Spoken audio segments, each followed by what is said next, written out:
Here we go. It's another Tuesday on your favorite show, Open Season, and I'm your host, Billy Allen. I got Brian Murphy to the left. Hey, Billy. What's up, Facebook people? He's going to be making sure everything runs smooth, crisp. And, man, every time before we start, I feel like there's always something that comes out. Stephon Diggs to Detroit. Nobody saw that one coming. Not at all. Sanders to the Niners. Mohamed Sanu to the Pats. We're a week away from the NFL trade deadline, but there's wide receivers on the move. Last night, an absolute stinker on Monday night, 33-0. Where does that leave the Jets? Where does that leave this Patriots defense? Through 7 games, 18 interceptions off 9 quarterbacks. Doesn't even seem real.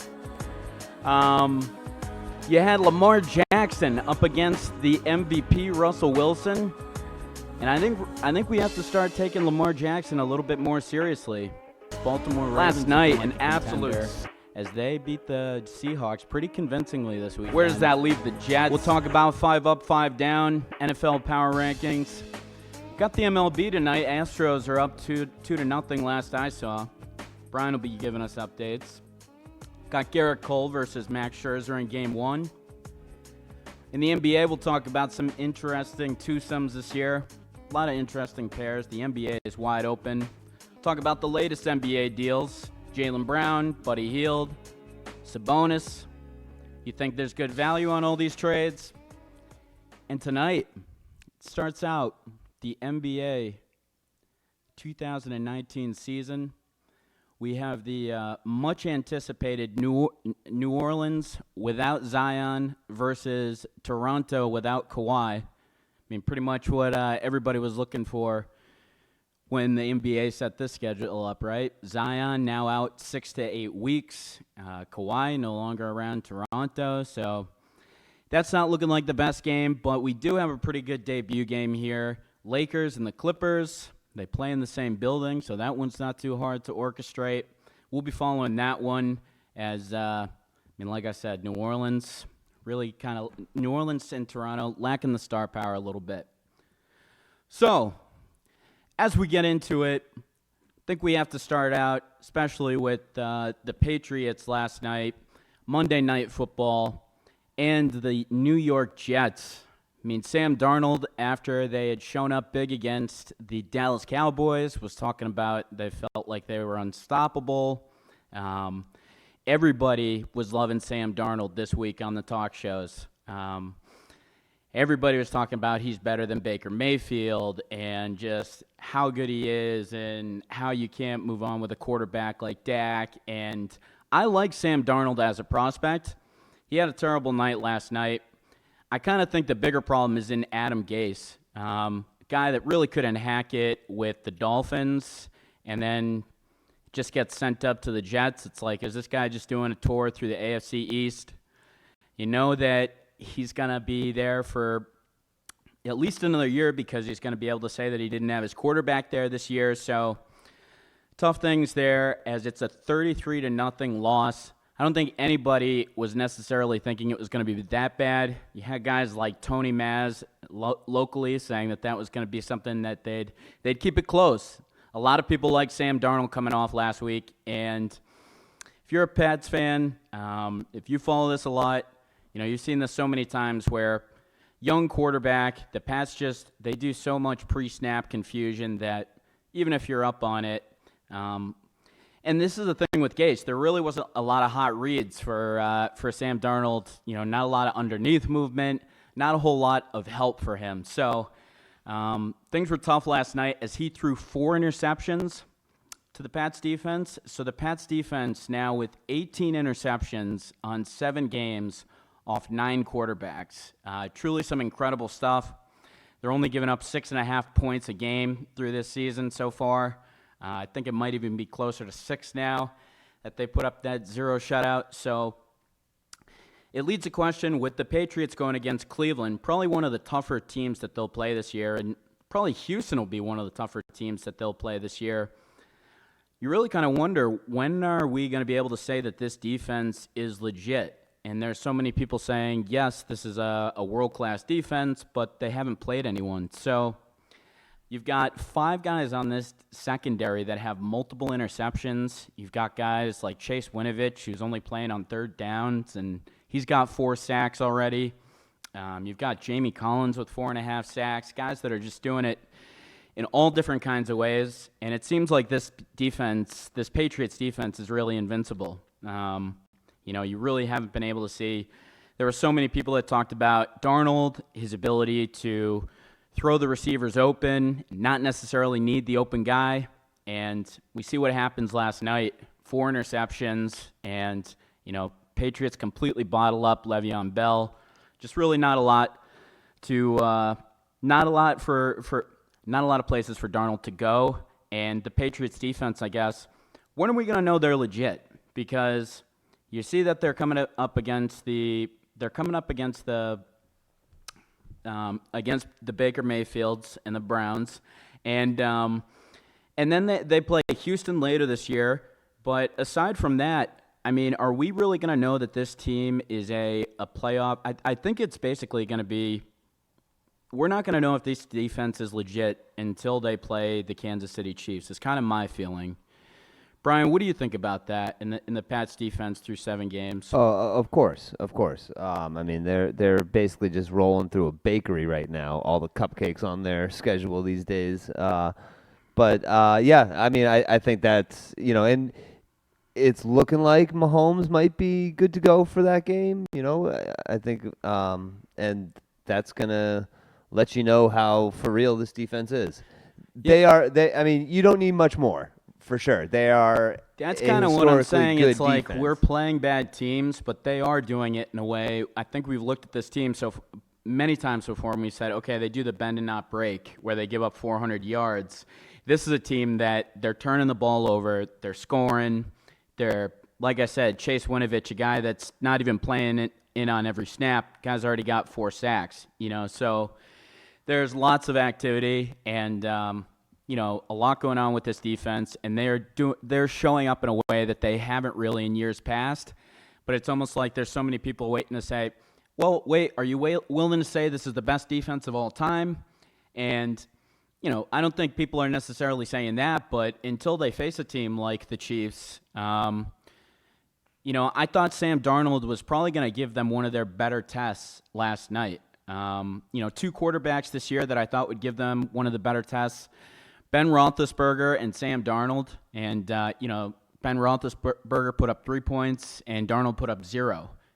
So 2 of the better quarterbacks. When you look this down, you look at it, you say they played Luke Falk, they played the Redskins with Colt McCoy, Daniel Jones, although he's probably one of the better guys. I guess definitely than what they face. So yeah. But anyway, the Patriots defense and, just continuing to impress. Didn't think they were going to necessarily do that well last night. And, again, another shutout for them as they keep their point-per-game average around 6 points. So just some truly incredible stuff there out of the defense. The offensive line has still had its troubles. And Sony Michel, guy really has not found his running room yet this year. 2.2 yards a carry. You're going to look at it if you're in a fantasy league and say, oh, my God, he had 40 points or whatever because he had 3 touchdowns. But 19 carries, 42 yards, 2.2 per. Sony Michel just has not been able to find his way yet. And you wonder how close the Pats are to giving a guy like Damian Williams some carries, because it's not like the Pats aren't up significantly in these games and can't afford to kind of test and see who works and who doesn't. You've seen Brandon Bolden get a couple more carries, and he's not going to be the answer. He's been around this team forever. He's older. He's a special teamer. He's a guy you can bring back for $800K every year. No fuss, no muss. But, you start to wonder, I guess, how long is the leash for Sony Michel? He's a young guy. He's coming off, he was taken in the first round last year.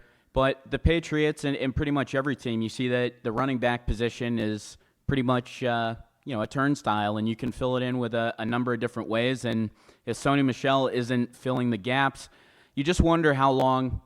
I feel like a lot of people yesterday said that Sony Michel was one of one of the worst players in the game, right? Even though he had 3 touchdowns. So it's like, how many times can you say something like that, and how many times can you see this back have 1.9, 2.2 yards a carry? The offensive line has had its struggles, but Sony Michel hasn't found his room to run, and you've got to imagine that they're going to start getting some other guys in there for carries. The other game that I think really told us, or was the most interesting to me after the Patriots and after being able to shut out Sam Darnold like that, was the Seahawks against the Ravens. And I think that was a matchup of Russell Wilson, who really looks like the MVP so far this year, and Lamar Jackson, who is putting himself up into that discussion. And Lamar Jackson, we have to start saying, is this guy legit? On the season, he's got 1,700 passing yards, 11 touchdowns, 5 picks. He's on pace to throw for almost 4,000 yards, 25 touchdowns. And he's also rushed for 576 yards already. He's on pace to beat the record set by Michael Vick by about 300 yards if he keeps up this clip.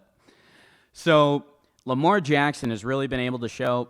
And then just if you watch the game, there was a few times where he was able to throw the ball into some pretty tight windows, and it kind of run in different directions. And I think we give Mahomes a lot of credit for being able to contort and be able to throw these different types of balls. Not like you saw Lamar Jackson exhibit it like Mahomes did, but Lamar Jackson with some pretty tough throws in that game on the run to the opposite direction. So looking like a guy that may be able to run himself open a little bit too. A lot of times you look at these running quarterbacks, you feel like the second the ball snapped, these guys are running 10, 20 yards back. And Lamar Jackson has actually hung in there, and for my money, he's been a much better passer than I think anyone would have thought. And I thought he was probably like a 3-year project before we'd even really see him start. Being behind Flacco, Baltimore being able to have the conviction in him, and then seeing what he's doing so far this year to take down the Seahawks, a tough team to go against with a player who's playing really hot. Earl Thomas gets his revenge against Pete Carroll, so a lot of interesting storylines there. You saw Earl Thomas pointing and chastising Pete Carroll during the game, so don't think Earl Thomas thought the most of his time there at the end with Pete Carroll and the Seahawks. But you also saw Marcus Peters, who got traded out of L.A. He took back an interception for a touchdown, so that move paying dividends for them right away, and Marcus Peters looking a little bit more like a playmaker than he had earlier on this year. So you're just saying, hey, is Lamar Jackson legit? When you look around the AFC, you look around some of these young quarterbacks, we've talked about it. We talked about Darnold, and, looks like the Jets probably aren't going to be a contender this year.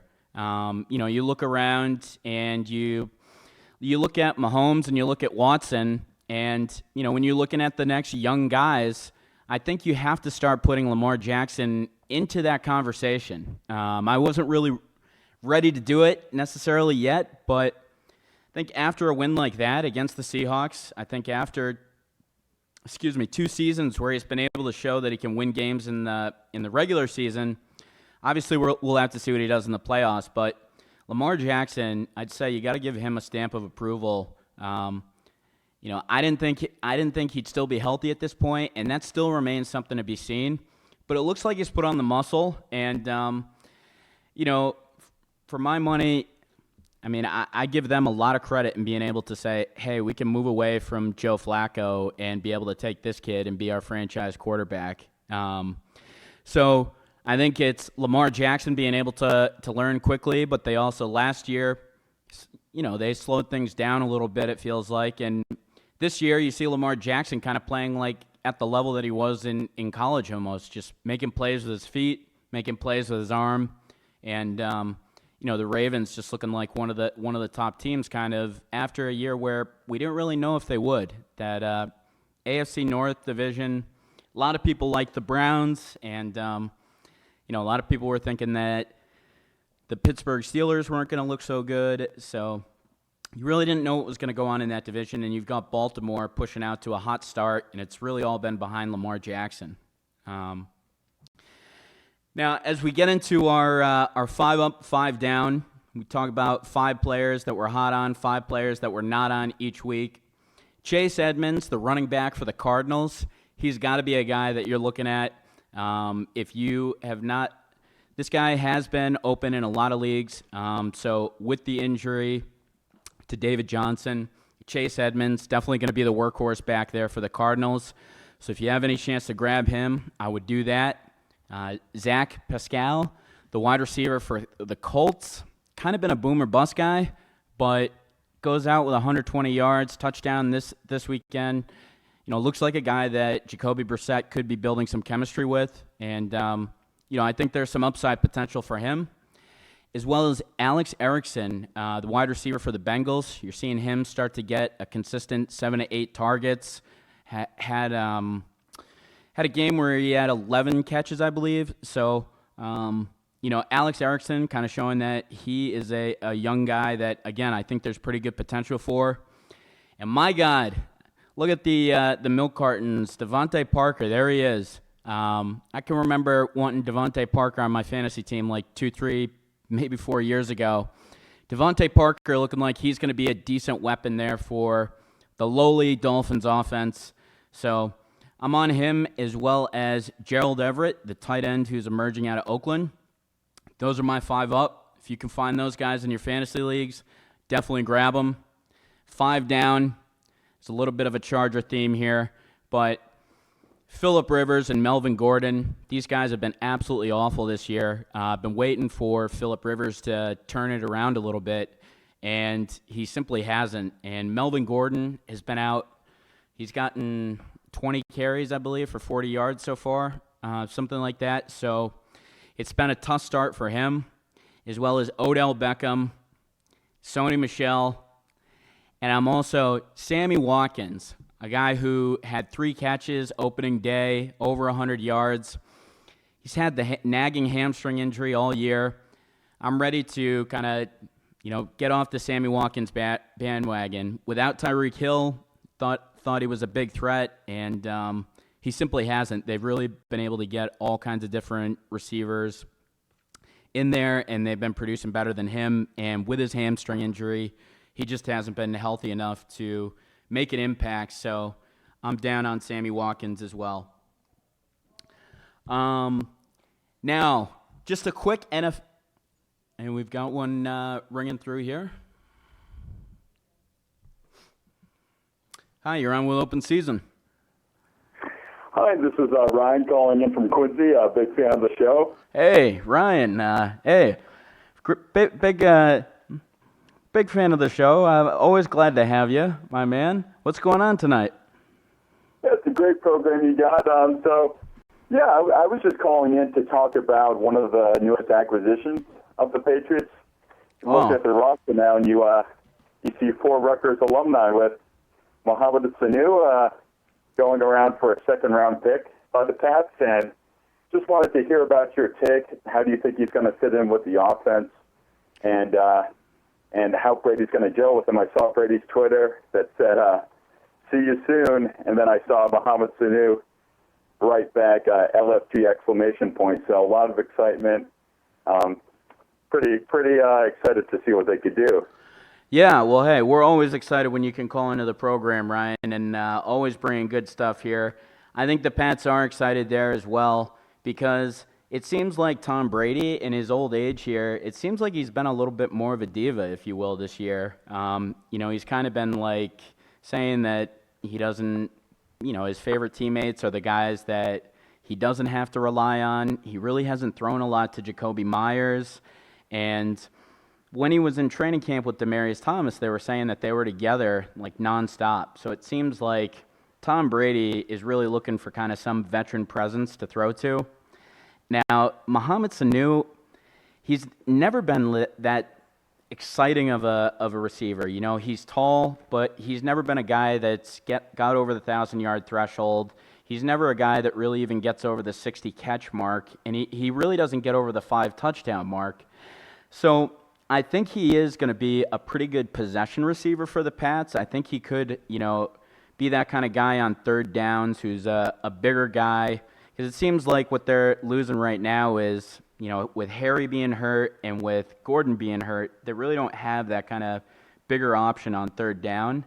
I think Sanu can potentially be that, but I think it's tough to learn this offense. I think we've seen so many guys struggle, and with Sanu not being the biggest option, that's a pretty pass-happy offense that he's been in.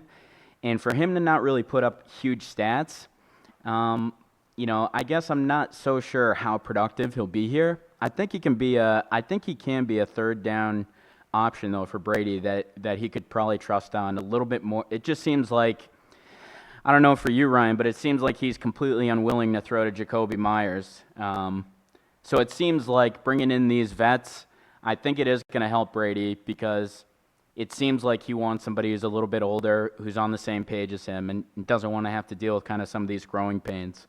What do you think? Yeah, I totally agree. I also think that the Pats are just trying to make Brady as happy as they can because it can definitely sense some frustration earlier the season when the offense hasn't been clicking as well as it has in the past. And whenever Brady's interviewed, he's always talking about the defense. He's harping on how good the defense is. And then he'll talk about his offense as well, but you can sense that there's something still lacking, even though, they're still 7-0. So it's an embarrassment of riches, like when we're talking about still some of these flaws when compared to other teams in the NFL. Exactly. They're miles ahead. But just to ensure that they win their 7th Super Bowl, I think Sanu is a positive move in the right direction. Yeah, and if you listen to this show and if you know me, I'm always a fan of going for it, that championship windows are short.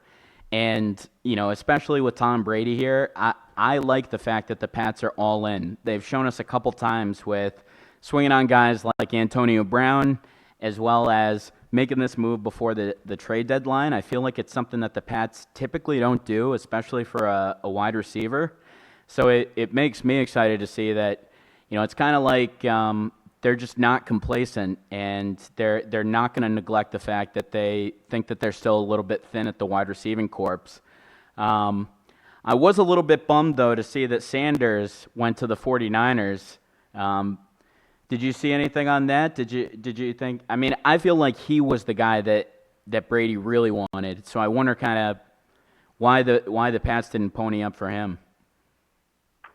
Yeah, I'm not sure what the asking price was. Do you know what they got in return for that? Yeah, I think it was definitely a bit more than what we gave up in the second. See, it's a little bit high, but for me, it's like, again, with this Tom Brady window, it's like, let's not care about what we have in the second round over the next however many years. And, Belichick doesn't even really like second round picks. I feel like he'd probably rather have a couple fourths if he could. So yeah, I really don't care on the value. Yeah, because just Brady's 42. He's put his house on the market. Oh yeah, keep him here. His trainer has put his house on the market, and he's structured his contract where he's essentially a free agent after this year. So to make him as happy as he can be, and to just increase his legacy that much further, is what I'm hoping for. So all good stuff. Yeah, absolutely. Well, hey, let's get you out here. Get you out of here on this. It sounds like you think they're doing a lot to try to keep Brady. What do you think ultimately happens at the end of the season? Do you think they accomplish that and keep him happy enough to stay, or what do you think happens there? So I was looking at their schedule, and in the remaining games that they have left, ESPN has them favored in all of them, and they have a 7% chance of running the table. So I'm being very optimistic here, but with it being 2019 and them having to win 19 wins in a row to win the Super Bowl, I think the perfect scenario is they go undefeated. I know this is a little Monday evening quarterback, and I'm foreshadowing, way in advance. No, give it to us. But I sense an undefeated season. Ooh. And maybe riding off into the sunset, because that's pretty much the only thing left that he has to accomplish. It's a bold take, I know it, but as a Pats fan, I've always rooted for that. Okay. Just one last thing. And if Brady goes off in the sunset, does Belichick follow him or does he keep coaching? Oh, Belichick, I see him coaching into his 70s. I don't think he'll follow him. I think he'll always want to just, groom the next quarterback, the next young guy, and go forward with his career. Because, like he told Edelman in that interview about that story where Edelman walked in on him on a hot tub, and then they had this awkward exchange afterwards. How he said, being a coach is better than being a plumber, and he just loves, everything about coaching, teaching guys, learning new things, watching film, just being the GOAT of all time. So I see Belichick coaching into his 70s, but I only see Brady retiring if they go undefeated. But you're telling us, but you're sensing it. The 7%. You're riding it. You know what? ESPN has them at 7%, but I'm gonna put it higher. Oh wow. Okay. Yeah. Well, hey, Ryan, great stuff out of you. We always love it. Thanks for calling up tonight. And Ryan, with a pretty good, for Pats fans and for everybody that's wondering about if Tom Brady's happy or not, that's a pretty idealistic way for him to end his tenure here. 19-0. I don't know if we'd necessarily see that, but we'll go from there. Yeah.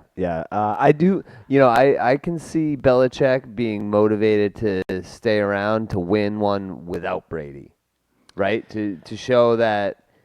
I don't think that. It's just an interesting thing when you get into the 19-0 and off into the sunset. I don't think that either of those guys are that type of guy, but you don't know necessarily. The grind of the season and just.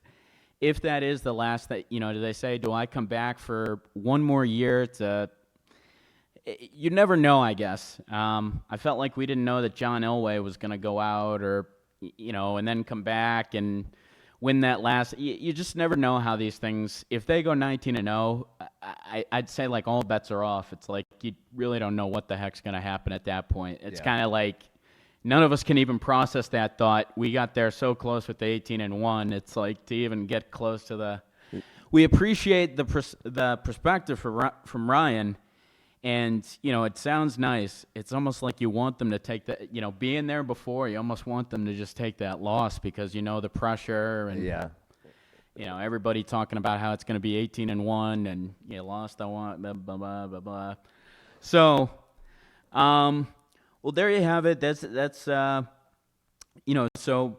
for the NFL teams with wide receivers today, new wide receivers today, that's definitely something that you have to think about. Mohamed Sanu, sounds like Ryan thinks he's going to fit in pretty well with the Patriots. I think he's going to be a decent possession receiver. Nothing incredible.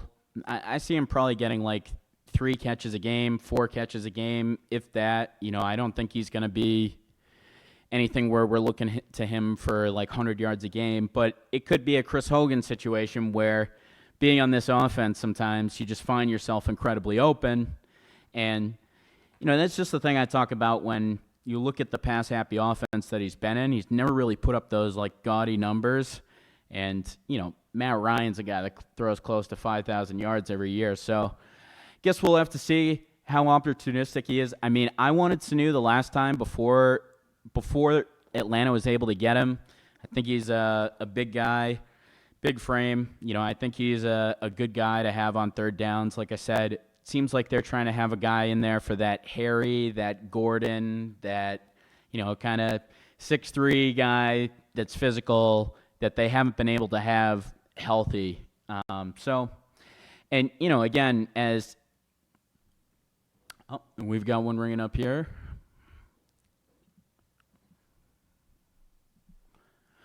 Hi, you're live on Open Season. Yo, Billy, it's Whitey from Queens. All right, we got Whitey's rants. What's going on, my man? I'm sorry, I was just watching your segment with Ryan, debating whether your Patriots are going to go 16-0. I don't even want to do it. No. I just got triggered, bro. I wanted to call in to just discuss my point of view of being a completely dejected and battered New York sports fan, and I hear you guys debating, oh, we're going to go 16-0. I think we're going to lose one game. And I'm like, these people are ridiculous. I know. I always say, like, that's got to be awful to, like, listen to the Pats. They're like, oh, the Pats' offensive line, it's like they're only scoring 35 points a game, you know? Like, that's got to Brady only threw for 330 yards. Are you concerned? I think I'm concerned, Johnny. Oh, God. Well, I mean, it seems like Aaron Judge thinks the season was a failure. What do you think, Whitey? That's tough. I mean, we lost to a better team, and I think all Yankee fans realize that the Astros are better than us just watching the whole series play out. Like, we saw they're a better team. I mean, our pitching was actually better than their pitching, and our hitting was actually better than their hitting in this series. But the difference was that they got the big hit. We didn't get the big hit. Their runners was actually below ours. But they got the clutch home run, you know, in the key spots that we didn't get. So that was the difference. But yeah, I just wanted to, because after watching Saturday night, the way in which we lost was basically just indicative of how New York sports fans are for the past 10 years. It's basically just been like high expectations, high hopes, followed by a huge gut punch. And that's what that was. Like after watching DJ LeMahieu tie the game in the ninth inning with a home run, like I was jumping up, I was screaming, I was aggravating the neighbors, you know, like followed up by literally 10 minutes later Altuve hitting a walk-off. And that's basically how it's been as a New York sports fan. Yeah, I mean, you guys are kind of the Yankees. You guys are kind of turning into the East Coast Dodgers with having a good regular season, doing pretty decent in the playoffs, and then just haven't really been able to just put together that championship-winning squad the last couple of years. Are you dejected about the Jets and Giants as well, or is this all Yankees depression? Well, see, I wanted to be like a representative of my fellow New Yorkers because, you know, as I've explained, I'm a Steelers fan. But, you know, the Steelers, I have my own problems with the Steelers. You know, like we haven't won a Super Bowl in a decade. You know, like our Ben Roethlisberger got destroyed his elbow the second game of the year. So I have my own issues with the Steelers, but I wanted to be a representative of the New York base because I figured, you know, all your Boston listeners would love to hear how battered and bruised us New Yorkers are, especially today after last night. I mean, if you look at that game, like the Jets, basically being a New York sports fan, I can sum it up to this. Basically, you have high hopes, maybe unrealistic expectations, but then you just get a gut punch to just destroy your year. I mean, it happened the other night with the Yankees, but it's also been happening with like all the other sports too. Like if you look at the Jets, you know, the Jets were all my Jets fan friends had huge hopes like this year, like, oh, we finally got our franchise quarterback. Like Jets literally haven't had a franchise quarterback since, you know, Vinny Testaverde, maybe. No, like Chad Pennington. Joe Namath was literally the last franchise quarterback they had. And then the second week of the season, this dude gets mono. Like this is the first time in history an athlete gets mono. Yeah, I know. And then if you look at the other side, if you look at the Giants fans, like they had such high hopes when like Danny Dimes, that's his nickname in New York, Danny Dimes. When he lit up the bucket. I heard of the Dimester. Yeah, like he lit up the Buccaneers as like rookie debut, and then he beat the Redskins the following week, and then he loses 3 games in a row, you know, and that's just how it is with New York. Yeah, I mean, I think if I'm you, I think the biggest thing, you know, as you're trying to be a representative, I mean, what a guy you are. You should be up for a Nobel Peace Prize. You know, trying to take on for this Jets and Giants team that, you know, you don't even really root for. But, you know, I think out of all those, that The Yankees, that's a tough pill to swallow, obviously, but I do think you guys went up against, the Astros are just like incredible, lights out. I mean, it's 2-2 right now, but I still feel like the Astros are going to go right through the Nationals. However, the other thing too is with Danny Dimes and the Giants, I think you got to expect some of those things. I thought we'd probably see Danny Dimes come in 10, 12 games in. I mean, I think for him to have a couple wins, I think they're feeling a little bit better about things. I think the toughest thing is the Jets thing, because after last week, everybody was like, oh, Baker Mayfield sucks, Sam Darnold, I want him. And, you just see everybody going nuts over the Jets, and maybe they have a chance, and maybe they make a wild card push. And, I guess, it's not impossible for them to do that, but it's kind of like they've got to go on an insane run to do it now. And to just see them get deflated after they beat a team in the Dallas Cowboys, America's team, they beat Dak, they put together a bunch of touchdowns, and then it's like, I couldn't have pictured them putting up 0 points. I thought they were going to give, like I said, two of the quarterbacks that I thought were going to give the Patriots the biggest test, Ben Roethlisberger and Sam Darnold. They put up 3 and 0 points. I thought Darnold would probably be able to put up 14 to 17 points on this team. Dude, literally every Jets fan that I'm friends with all thought that they were going to beat the Patriots. And what I wanted to emphasize is just what it's like to be as a New York fan, because I really wanted to get to the Knicks too, because there's so much like just good vibes with the NBA starting tonight, but then the Knicks, basically New Yorkers have nothing to look forward to for the next 6 months, because the Giants and Jets are out of it. Giants and Jets fans both had high hopes because they realized that they found their franchise quarterback, but they're just losing week after week, and as a Steelers fan, what I thought maybe my next franchise quarterback, Mason Rudolph, you never know. He almost died on the field a few weeks ago. Yeah, they didn't even care about that for some reason. They let him walk off on his own power. The NFL is amazing on what they decide to care about, and they're like, we're all about concussions. Unless you get concussed right in front of us, then you've got to walk off the field. Oh, do you want to hear what happened with that? When he almost died, the little cart did not work. They had to manually push the cart off the field because the cart died. So that's why he had to walk. That's why he had to walk to the locker room on his own. Hey, I don't know if you knew about that. I did not know that, but I want to say something about the Knicks, though. I mean, I know it's been tough. I know that, kind of the best year that they put up was that year against, the Celtics, when they won, 52 games, beat the Celtics in the playoffs. I think it was one of those years with Melo. That was the only playoff series the Knicks have won in the last 20 years. Yeah, it's 2011 or something. But I would actually argue that this year they probably have a more compelling roster than they have in the last however many years with Julius Randle. Go ahead. This is why I have to explain my perspective as a New York fan, because we are so deprived as Knicks fans.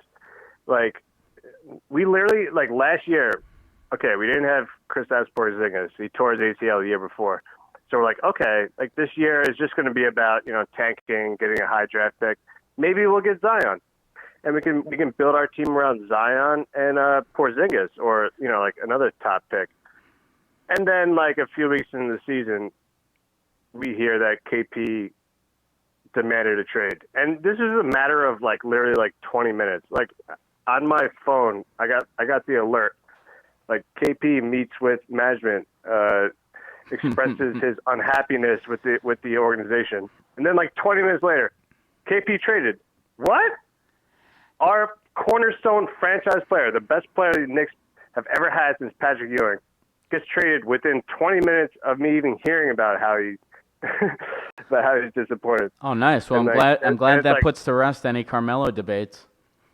And then it's okay. So then it, the stages of death, how it's denial, acceptance, all that. Yeah. So I finally accepted it. I'm like, okay, so we have 2 max free agent spots available. And then all year, like the media is like basically saying that KD is already determined that he's coming to the Knicks. See, I'm you like, guys okay, are just, that is just your bad for, that is just your bad. Dude. I'm not going to say, nobody had him going to the Knicks. Dude, do you realize Stephen A. Smith on First Take said that Stephen it's a A. 99%... Smith has called the last 7 finals incorrectly. What are you referencing, still, Stephen A. Smith? I'm just saying. Still, we had every big media personality saying that KD has, even like Colin Cowherd. He even said on his show one time, he's like, "Oh, I'm hearing from all my sources. It's done. KD's going to Knicks." He's calling other people to like recruit to the Knicks. So our Knicks fan base have heard this all year. And we're like, okay, so now we're gonna have high expectations. Like, okay, we're gonna actually land a high free agent, and that KP trade wasn't so bad after all. And then, and get this, the day that we find out that he's not coming to the Knicks, we find out that they're going across the river to Brooklyn. Why does anybody want to? Why does that is a big fault on your part as well. Why does anybody want to play in Brooklyn? How can you choose Brooklyn? Exactly. You say that Madison Square Garden is the Mecca. How can guys be playing in Brooklyn, that is a place that was built by that billionaire guy, that guy, whatever, a few years ago? Who's the guy who owned the Nets? Built this brand new thing. I don't see how anyone's even attached to the Nets. Like, nobody grew up watching the Nets except for Kyrie Irving. So how does that happen as a franchise? How do you guys let them go across? You think it's probably just the management crew. It's like these guys want to play with franchises that they're solid all the way through. And I don't know. You feel that good about the upper management and the Knicks right now? I don't know. It's just I think the thing is the Knicks have like a really good GM, and like Steve Mills is really respected. Like, we have good management. The problem is Jim Dolan is always going to cast like a shadow over everything. But basically, like, the whole point is, as Knicks fans, as New Yorkers, we had such high hopes because, all right, I think the downfall started with the lottery, because with the lottery, we were praying that we would get Zion, right? That's also your fault for praying you get Zion. I mean, it's like you have a 25% this is all we chance. Have. Okay. Billy, this is all we have. Knicks fans, this is all we have is prayer. I'm you just trying to. I'm all just we have trying is to prayer. Yeah. The Celtics have gotten screwed out of the top pick so many times. I mean, I can't even count. That year that they were supposed to have, the year that Durant came out, they got the 5th pick when they had the number one. They were the worst team in the league. It was like they had to institute a rule that was basically like, you can't get screwed as bad as you can't be as bad as the Celtics and get screwed that bad. So I hear you, but it's like you can't, like, when there's one guy in the class, you can't just say like, oh yeah, like we're gonna get that guy. You have a 33 or 25% chance of getting him. But that's where that leads me to my next point. You're talking about Ryan's 7%. You guys are going to be matching up percents in a minute. Like, I'm watching the lottery, right? And this is just like watching the Yankees the other night. So when DJ LeMahieu hit that game-tying home run in the 9th inning, I was like, screaming my voice out. It was just like just to have Altuve destroy my heart like within minutes the next inning. And this is how it was with Knicks fans with the lottery. We found out that because we all know, like, in the last draft, that there was the top 3 players, and then after the 3rd player, there was a huge drop off. So like when I saw that the Lakers got the 4th, all us Knicks fans were like, yeah, and then like within seconds, the 3rd pick, Knicks. And we're like, like everyone was completely, it was another gut punch because we were all praying for Zion, dude. We were praying for Zion. Okay, Zion's out 6 to 8 weeks. As a Yankee fan. RJ Barrett's going to actually play. You have RJ Barrett. You have, let me ask you this as a Knicks fan. Where do you guys land on Kevin Knox? Like, do you guys still think he didn't have a great year last year, but it seemed like a couple years ago, Everybody was high on him, but Okay. haven't heard as much. I feel the way about him as I feel about Frank Ntilikina. Two highly they're drafted really high, but I don't have high expectations. Frank Ntilikina. Okay, so you're gonna think he's gonna shoot 32% from the field, I guess then. I think Knox. The thing is, if you can combine Ntilikina with Kevin Knox, you have something. But Ntilikina is painfully awful on offense, and Kevin Knox is just, I don't know, man. I mean, he's so young. This is why you don't win when you tank, dude. Because you get these kids, they're 19 years old. They're so young. They're gonna make so many mistakes. They have so many weaknesses when you go against vets who have been harvesting their craft for 10 years.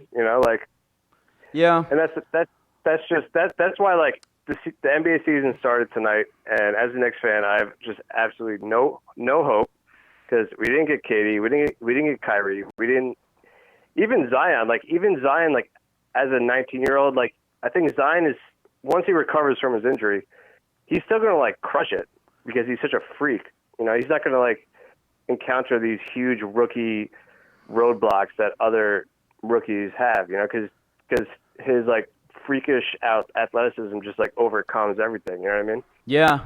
Well, we definitely appreciate the miserable perspective out of New York. I mean, hey, let me just ask you this: we've got a game that tips off later tonight, Lakers versus Clippers. What do you think about that game? And then, if you had to bet either one of those teams to win the title, who would you take, Lakers or Clippers? I would probably take Clippers only because Kawhi is such a savage. But tonight, I think the Lakers will probably win because Paul George is injured. He's their second best player. Yep. But I just think, I mean, do you recall seeing that anonymous GM survey? I think it was 2 weeks ago, where they just asked GMs a variety of questions, who's gonna be the rookie of the year, who's gonna win the MVP, all that. I think it was 87% of all GMs said that the Clippers are going to win. Yeah. And I think I share that sentiment just only because of Kawhi, because the Clippers are kind of like the Knicks. It's just just the brand is synonymous with not winning. But Kawhi Leonard, he just won a title with the Raptors, dude, a Canadian NBA team. So yeah, well, I think that's the difference. Yeah, and with everyone on the Warriors being injured, I think it's definitely gonna be the Clippers. Yeah, well, we appreciate Whitey checking in from Queens as always. Good stuff there. And as we talk about the NBA, so a lot of people have their money on the Lakers to win the title. A lot of predictions around Rookie of the Year. We also got latest NBA deals. And how do people feel about the Jaylen Brown 4 years, $115 million contract? It started out in a place where it was 4 years, $20 million a year, so 4 years for the $80 million. Then they, kind of had negotiations, settled on 4 years, $115. I think if you're Jaylen Brown, you have to be absolutely ecstatic with that deal, especially with the fact that, with all the China relations. There may be it seems like as of now there's going to be a pretty large hit to the salary cap. So for Jaylen Brown to settle on a 4-year, pretty much $30 million a year deal that's going to pay him, he's going to be a free agent again at 27. I think this is a great move for him. So Celtics putting some money out there, making sure that their deadline was Monday, and they were able to come to that deadline with Jaylen Brown, 4 years, $115 million. For me, I think it's a little bit rich for Jaylen Brown, but I think if he hit the open market, he probably would have gotten something similar to this. The only thing is we don't really know the ramifications from the cap yet. But for me, it's a little bit rich. I'm hoping that Jaylen Brown can definitely grow a little bit more, kind of polish himself a little bit more offensively. I like the fact that he can guard multiple positions, definitely tries hard, is definitely one of those gym rats, kind of what you want, but would like to see him polish his offensive game a little bit more and also kind of know when it's his turn to, have to score. And, it's just, a lot of times you feel like he can get lost sometimes in the flow of the offense. And for a guy that you're paying that much, he's really got to be able to take the next step here with Tatum, with Kemba, and with these guys moving forward. So I think he's definitely got the potential to do it. It's probably a little bit rich right now, but if you're negotiating this time next year, you're probably going to have to spend similar money. And it seems like Jaylen Brown's a guy that the Celtics want to commit to moving forward. So we'll see how that one ends up looking. It always seems like the revenue continues to go up and up. So, as we keep saying, the cap may go down. Waiting to see if there may be ways where the NBA introduces another stream of revenue because, these contracts have only gone up. So we haven't seen them go down yet. So it's almost like I'll wait until it happens, till I believe it. But similar deals getting signed with Buddy Hield as well as Donatas Sabonis. And, again, pretty good deals here because, if you're Buddy Hield, it's a $20 million a year deal. Sabonis, $20 million a year. A couple of years ago, you're looking at guys like Evan Turner. You're looking at Wesley Matthews, guys that were getting $20 million max deals. So I think if you can sign a guy that you feel like is in your top 3 to 4 out of that, you're going to have 3 or 4 guys, pretty much 3 guys on all teams right now, to win a championship, right? You've got your big 3, maybe 4. If you could picture that guy in the top 3 or 4 and you can get him for $20 million moving forward, that's pretty much what we're talking about as far as prices in the NBA these days. So for Buddy Hield and for Donatas Sabonis, I think those are pretty decent deals. Buddy Hield, he's a little bit old. He's like 27, and so he's not one of those guys who has the biggest ceiling. Like Jaylen Brown, I look at this as a contract he can grow into, whereas Buddy Hield, it's kind of like he's basically the value that I feel like this is going to equate to in the end. So we'll see there. A couple big deals. And, I just want to talk a little bit about the Lions sending Diggs to Detroit and Sanders going to the Niners. You talked about a couple power plays there as we just skip around a little bit, but a couple late breakers that came in before the show. And, Sanders, a guy that the Pats have been trying to target for years. They almost were able to get him on a low contract tender from the Pittsburgh Steelers years ago. He had actually said that he would do the Danny Amendola deal to stay here in New England, but something where the Steelers were able to match. Then he goes out to Denver, and he's kind of been that guy that's basically evaded us. He's been elusive, and the Pats haven't been able to ultimately pull him in. And you look at the Niners, an undefeated team that's got a great running game and a great defense, and they're certainly going for it as well by pulling him on, and then just the Lions pulling in Diggs as well. That's a pretty big move. I didn't think Diggs was going anywhere. I thought that you looked at that Vikings team, and it seemed like they were content to have a couple of the biggest playmakers in the league. So the Lions, who have kind of been trying to find that deep field threat, they've had some guys like Marvin Jones who put up 4 touchdowns this week, but, not always the best deep threat. Stephon Diggs is a guy that can just go down the field and he can go up and get it. So you got to like the Niners making that power play in a season where they're undefeated already. They've got a great defense. They've got a great running game. Why not beef up that wide receiving corps? They've got a couple of young guys, and you think that Emmanuel Sanders can definitely move the needle for them.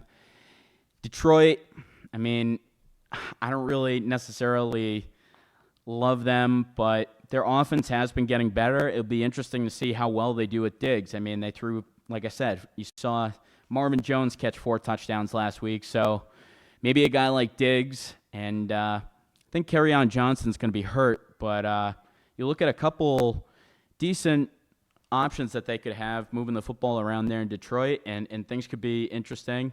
So, for me, you just gotta like that move on the Niners' part, going for it while you're a team that's got a great, you're 6-0, 7-0, and you're absolutely dominating. You're winning that ugly game the other night, 9-0. and continuing to just add to the offense. It's kind of like what the Pats are doing. You got to look at it, and the Niners and the Patriots are having pretty similar seasons just as far as what they're asking their offense to do, how good their defense has been, and then also some of these moves that they've been making at the trade deadline. So got to give your got to tip your cap to them as well. You know, as we get back into the NBA for a little bit, we had talked about how Zion's going to be out for 6 to 8 weeks and what the ramifications of that do. And I think for a lot of people, you're going to be able to see what Brandon Ingram truly is in this time where Zion is out, because I think a lot of people have been looking to see over the last couple of years, is Brandon Ingram that type of guy that we think can grow into a Kevin Durant? I mean, when he came out of college, you heard the comparisons. He was the number 2 pick. Kevin Durant himself said that he reminded himself, of Brandon Ingram. Brandon Ingram reminded him of himself, Jesus. And so, I mean, for me, you're basically, he's there partnered up with a couple of guys that he'd been partnered up with on his last team in the Lakers. You're not having Zion for the first 6 to 8 weeks. This should be a chance for Brandon Ingram to get a lot of shots, get involved in the offense. He was definitely a bit more aggressive in the preseason this year. Looks like he may have added a bit more muscle too. So I think this is really going to be kind of a make it or break it as far as how good Brandon Ingram is. I think this would be a big time to be able to see, he's 22 years old now, been in the league for a few years, on a new team, should be past some of those growing pains. And, not saying that he's going to be a superstar or anything, but if you're trying to forecast moving forward how good he's going to be, I think these next 6 to 8 weeks should definitely show you that, because he's going to get a lot of shots in Zion Williamson's absence. And it'll be interesting. Hopefully Zion comes back, because, I mean, he's just been such a draw so far. He was doing incredible in the summer league as well, so it's tough to see him out for 6 to 8 weeks, but it seems like he could just truly be a guy that just might be too big to play. I mean, it's crazy. Last year, how he just ran out of his shoe. He's hurt his knee a few times. We've heard a few times over that 285 is just too big.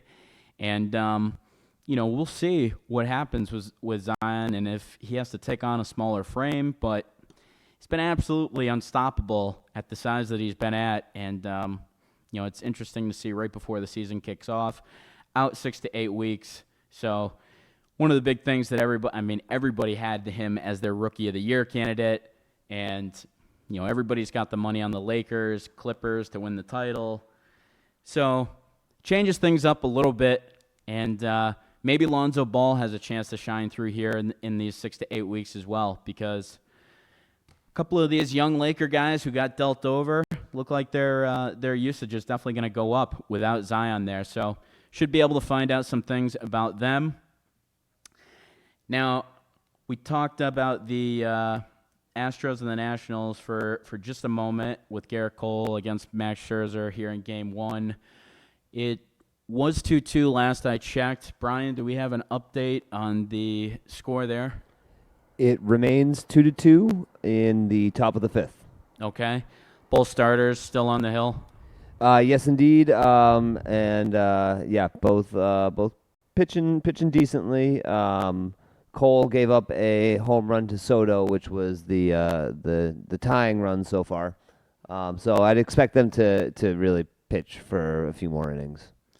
Yeah. You've got two absolutely great starters as well. Max Scherzer with so much experience in tough games, and Max Scherzer and Verlander. You're like looking at this. If you're this old Tigers team, you're like, we're if we had kept some of these guys, but tough. I guess tough for Detroit fans probably to look at all these guys starting in World Series games, but I truly don't know how the Nationals are hanging in. I really can't even find a word to describe it, I guess. It's just everybody says that the Astros are going to crush the Nationals.